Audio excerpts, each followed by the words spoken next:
I want to talk a little bit about basketball. Hoops. Little hoops. Swish. Now, honestly, it's December. Mm-hmm. And basketball is not in the forefront of our minds. But this is where it becomes in the forefront. Yes. In December. It starts in December, and we have some great matchups for Christmas. What matchups do we have there, Hendo? So we have Boston at Toronto. Okay. That's going to be on ESPN. We have Milwaukee versus Philadelphia. Now, that's a Showtime event right there. Yeah, I'm looking forward to that. It's going to be on ABC. Two young teams with a lot of talent. A lot of talent. Ben Simmons. These are playoff teams. Giannis. Last name. The Greek Freak. Antetokounmpo. Yeah. But it's going to be great. It's going to be great. The basketball level this year in the NBA, it's wide open. The field is wide open. Miami's doing well. A lot of teams are doing well. Giannis, he had a game against LA recently where he says he's now the king. I think he needs to pump the brakes a little bit. Is he possibly in that top 5 players? Yes, absolutely. He could be number 1 ranked in this present moment because in the NBA, from week to week. And I could not agree with you more. If someone were to say he was the top player in the NBA today, I would agree. Exactly, because he's doing what he built on last year when he met with one Kobe Bryant. And he's added a 3-point shot. Exactly. And we also have, now this matchup meant more in June than it does now. But we have Houston versus Golden State. Who? Also, yeah, I got you. Is Steph Curry going to be there? Yeah. No. Is Klay Thompson going to be there? No. Okay. So. Well, okay. It's on ABC as well. Okay. James Harden and Westbrook. Yeah. Okay. Then the battle in LA. Yes. Clippers versus Lakers. Prime time, 7 p.m. on ABC. ABC. In the summertime, I didn't think the Lakers were going to make the playoffs. You did say that. I said it. I can admit, I am completely and totally surprised. At this point. He was under the weather. He had bumped his head. No. Okay. No. The team makeup is different than it was then. And the West is different than it was then. And this is a playoff team. That's true. This is a championship contending team right now. Full stop. Yeah. You're right. No hesitation with that. And today I just realized that Boogie Cousins on the roster. I forgot about that. He can't play though. So he can't play. You're right. You're right. You got Dwight Howard reaching back in time. Dwight's been time to time. doing what Dwight needs to do. What he needs to do. We have wanted him to do. Oh my goodness. I'm pleased yes. as a fan, as a basketball fan, as someone who saw him when he was in Orlando. Oh my goodness, he was a monster. When he was like 18 or 19. Yes. To see him now back, maybe not where he was. Not where he was, but doing very well. Very well. He's still jumping high. Yeah. And that's what it was missing when he first got to the Lakers the first trip. He couldn't jump as high. Now, he could jump, but it wasn't the same explosiveness. He was playing at 80%. Yeah. And his 80% back then was as good as a lot of players. It was 100%. as good. And it was very serviceable. And they got to the playoffs. Kobe got hurt. If Kobe didn't get hurt, it would have been a little bigger battle in the playoffs. And then maybe the fortunes could have changed. But it didn't. It didn't. And we're here now with LeBron James and Anthony Davis. Yes, doing phenomenal things. Phenomenal things. And the last matchup, New Orleans at Denver. It's going to be on ESPN. It's going to be a late game. I can see that. Yeah, 9:30. I knew it. Yep. You know it. After you're eating your good Christmas food and dinner and you play with your presents and been merry. Have to find batteries for stuff. Have batteries to put for together things. And now it's like, hey, there's still another basketball game on. You make a turkey sandwich. You watch the game. If you like Zoe, hopefully Zoe will play. Hopefully. You think? He's got to play. Zoe's got a lot of things on his plate this year, and this is an opportunity, Christmas Day game, to come out and put on a show, but no one expects it. Kendrick Perkins even said that he felt that Lonzo Ball was a bust. Second pick, not performing, injury plagued career.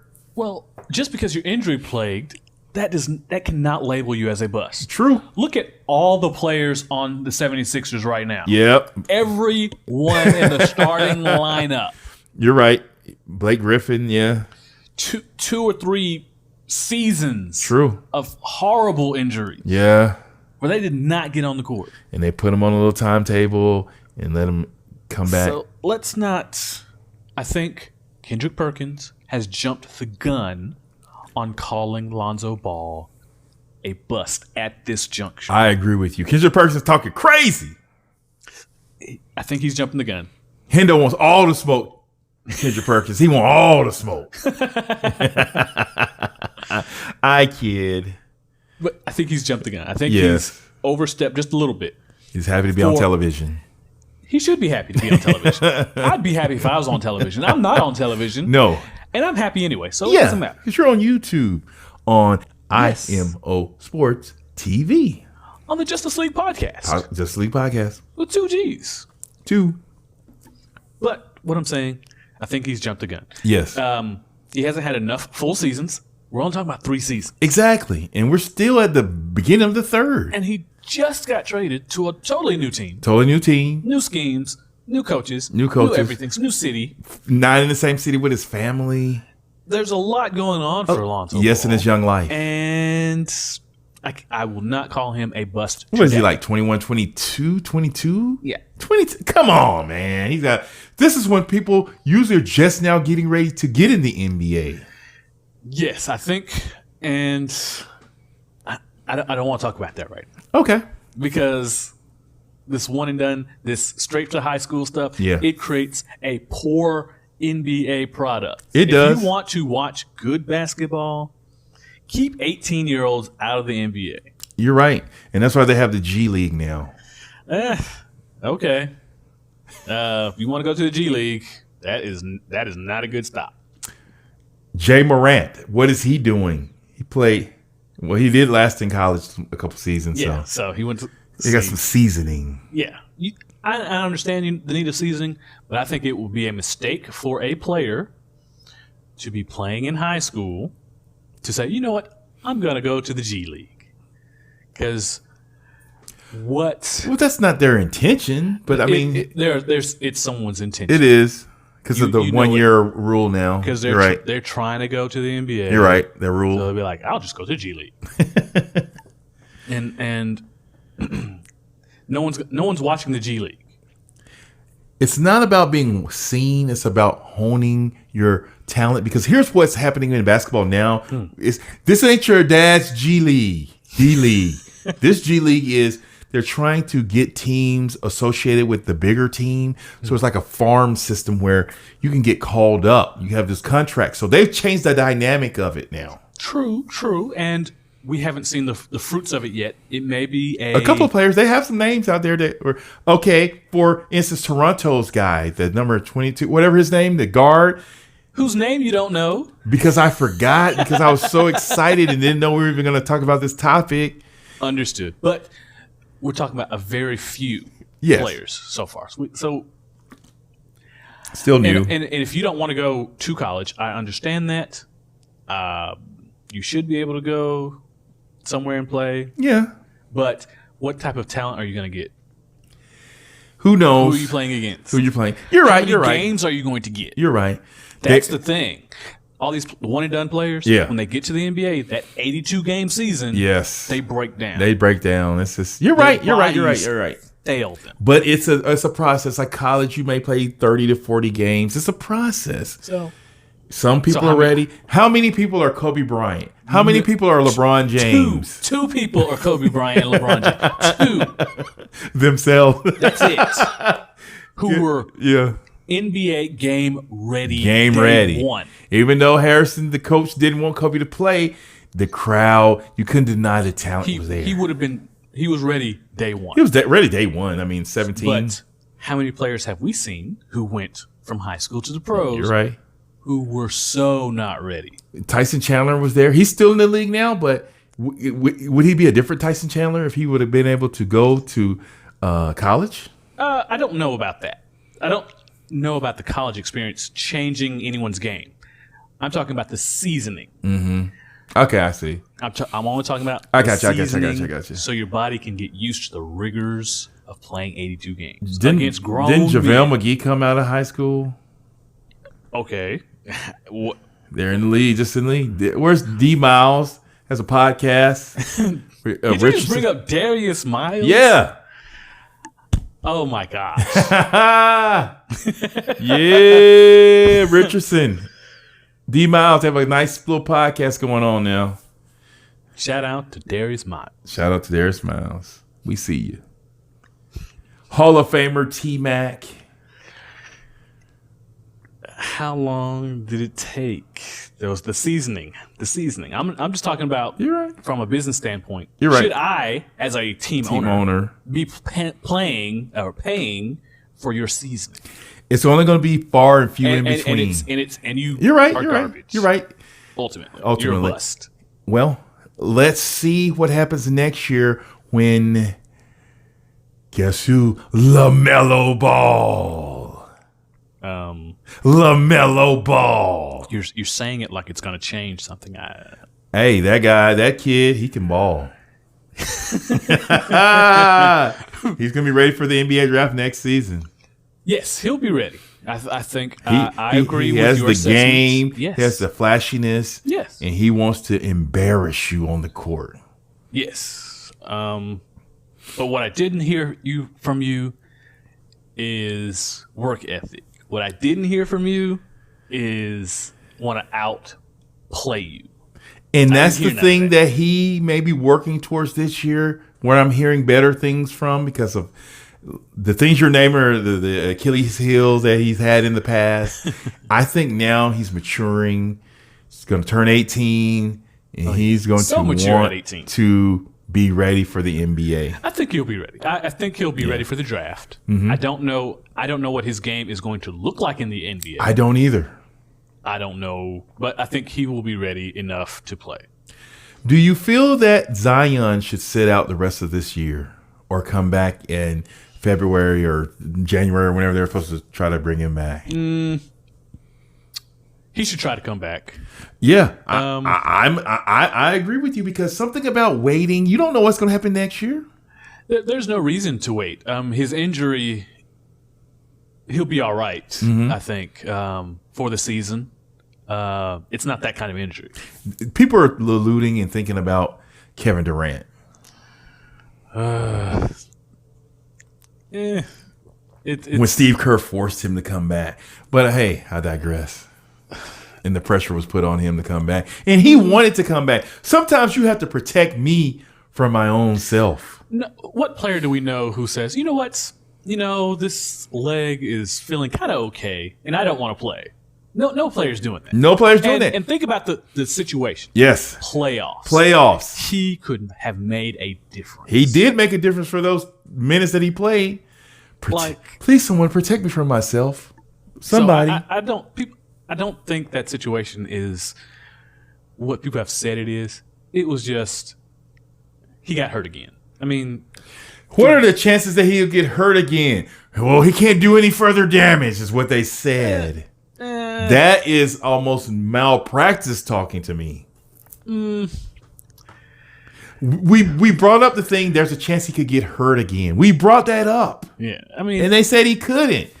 And Steve Kerr, listening to the doctors' foolish opinions, we've been there before. In reality, anytime you step on the court, anytime you step on the field, anytime you step on the ring, chance of injury. It's a chance of injury, and that's the very reason why he is no longer with the Golden State Warriors. There's a chance of injury for anyone to say, no, you can't hurt a thing more. True. It can always get hurt more. It can always get hurt more. You're right. It can always be worse. You're right. Well, is there anything else on the docket, anything that may have happened that we didn't cover since we've been out? Carmelo Anthony. Carmelo Anthony got signed by the Blazers. Officially signed by the Blazers now. No 10-day contract. No 10-day contracts. LaMelo Ball wants to come in. He loves Carmelo Anthony. And it's good for Carmelo Anthony. Yes. It's the right team. It's the right situation. Melo. I know it was frustrating for him. Very frustrating. To have to wait for this opportunity. Here's the thing, though. Not to cut you off, but let's look how things are positioned. In sports, it's all about windows. You have a window of time to do this, a window of time to do that. And then you form a reputation. In a reputation, people can make you look a certain way. And what they try to do is they tried to push Carmelo Anthony out of the league, saying that he was a certain player that he wasn't. Mm-hmm. You're telling me there's other people that are better than him, that he can't even come off the bench at least? It was politics. I believe it. Well, think about the financial dynamics of signing a Carmelo Anthony. Yes. It costs a lot of money to get Carmelo Anthony. But he's been humbled. He was humbled. And once that changed a little bit, then he could get signed. But they still made him wait. It was a power play, political. No, we're not going to sign at the beginning of the season. If something happens during the season, then we may. And he kept his cool, and that helped him position himself to where he got to the Portland Trail Blazers. Now, do you think this Trail Blazers team, with the addition of Carmelo Anthony, is a playoff team, a contender in the West? Do you think they're a contender in the West? Well, they were a playoff team last year, so they should be a playoff team this year. Here's the thing, though, for the dynamics of chemistry. They're going to need to catch lightning in the bottle and get hot here, because right now they're up and down, and they're not as consistent as they were last season. And so I feel that Melo's just trying to fit in where he gets in. And the injuries, the people, everyone needs to be back at full strength for them to have an opportunity to grab a 6, 7, 8 seed. Because right now, it's up and down. It's consistency is key, and they're not consistent right now. Not at all. But it's early in the season. It is early in the season. I think they can get that consistency. I think they can find it. They can get in that groove. Yes. And I think they can be ready. They better be ready, because it'll be a great story for Carmelo Anthony to come back and get in the playoffs and show that this is the reason why he's here. All right. Well, it's been another great episode of the Justice League podcast. Anything else for us to talk about, Hendo? Nothing that I can know. Nothing I can think of. Hopefully you enjoyed this, the Justice League podcast, and we'll see you next time. We're out. Pedro Justice and your friendly neighborhood Hendo man. Peace. Peace.